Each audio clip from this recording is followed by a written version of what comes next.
teaching them to love their enemy or pray for those who use them despitefully. Today, Martin Luther King is just a 20th century or modern Uncle Tom or a religious Uncle Tom who is doing the same thing today to keep Negroes defenseless in the face of attack that Uncle Tom did on the plantation to keep those Negroes defenseless in the face of the attack of the Klan in that day. I don't think of love as, in this context, as emotional bosh.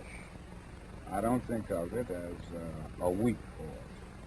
But I think of love as something strong and that organizes itself into powerful direct action.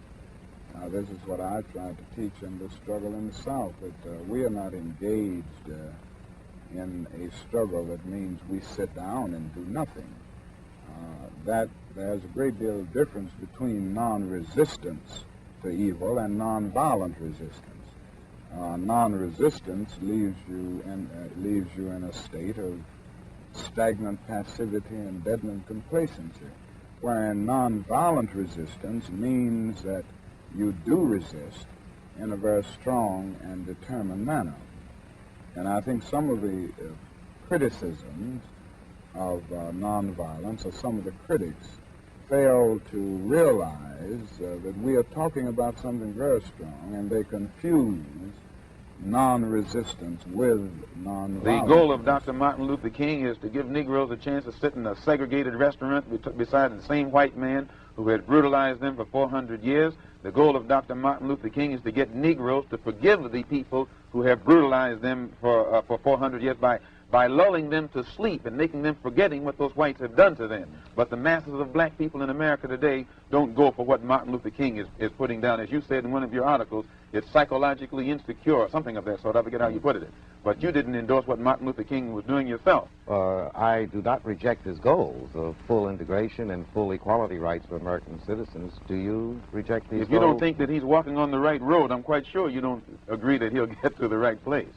And if you would classify his method as psychologically unrealistic, I think that if a man's method is psychologically unrealistic, which means the road or the means or the method that he's using, I think as a psychologist, you would be very doubtful that he would reach the right. If anyone has ever lived with a nonviolent movement in the South, from Montgomery on through the Freedom Rides and through the sit-in movement and the recent Birmingham movement, and see the reactions of many of the extremists and reactionaries in the white community, he wouldn't say that this movement makes, or this philosophy makes them comfortable. I think it arouses a sense of shame within them often, in many instances. I think it does something to touch the conscience and establish a sense of guilt. Now, so often people respond to guilt by engaging more in the guilt-evoking act in an attempt to drown the sense of guilt. But this approach certainly doesn't make the white man feel comfortable. It disturbs the other thing, conscience, and it disturbs this sense of contentment. Nothing will they ever do. They will always talk it, but they won't practice it. And with the Supreme Court, if the NAACP can tell me that they want a desegregation decision for me 10 years ago, but yet the schools haven't been desegregated, as I say, this is a victory with no victory. It's a victory that you can talk about, but it's a victory you can't show me. So if you represent the NAACP and you're telling me about this great victory you won for me, when I look at you, I have to conclude that either you have been duped yourself or else you are trying to dupe me.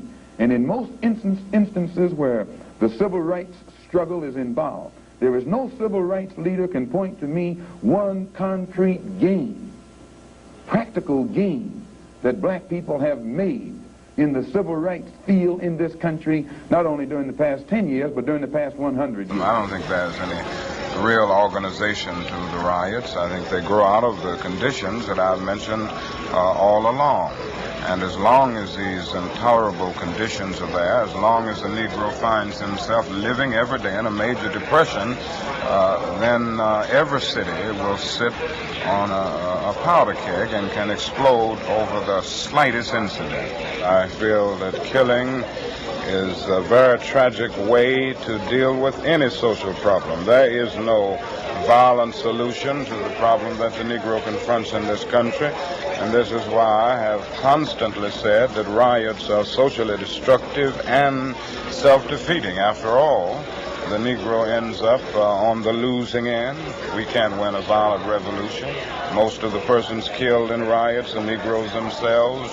The persons who end up not being able to get milk for their children are Negroes because things where they have to live are destroyed.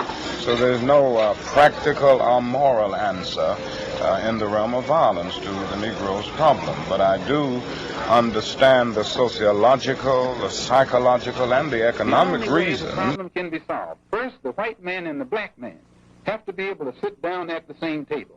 The white man has to feel free to speak his mind without hurting the feelings of that Negro. And the so-called Negro has to feel free to speak his mind without hurting the feelings of the white man. Then they can bring the issues that are under the rug out on top of the table and take an intelligent approach to get the problem solved. That's the only way that they'll ever do it. We need an action program while we are Muslims, or while we are Christians, or while we are whatever we are. We still need an action program that will eliminate these evils that are in our community. And this is what we're trying to do with the Muslim Mosque Incorporated. Do you consider yourself militant?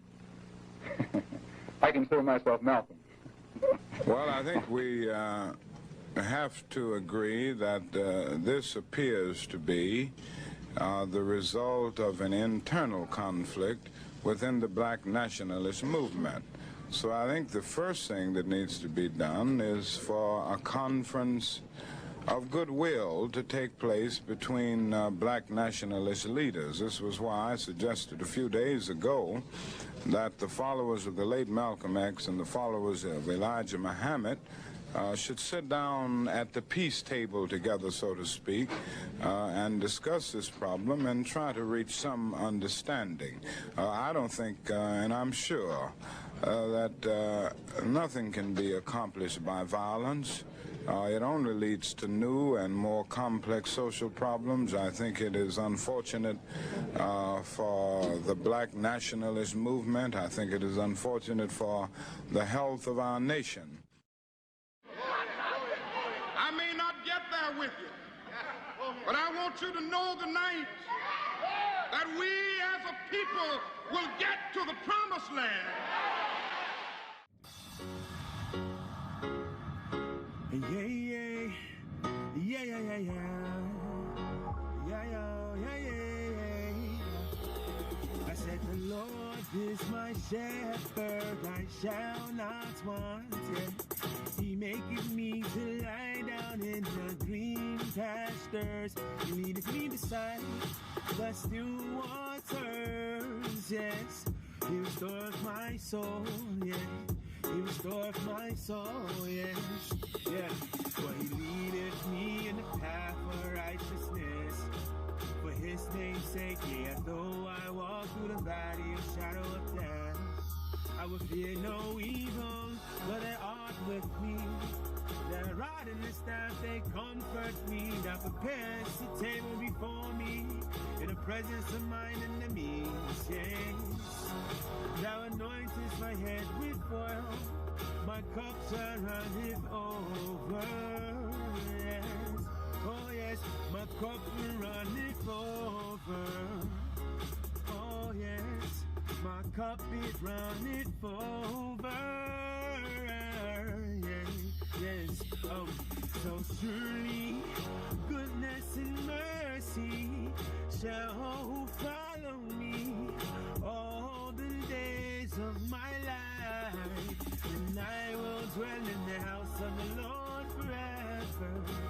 Oh yes, and I will dwell in the house of the Lord forever. Yeah, so surely goodness and mercy shall follow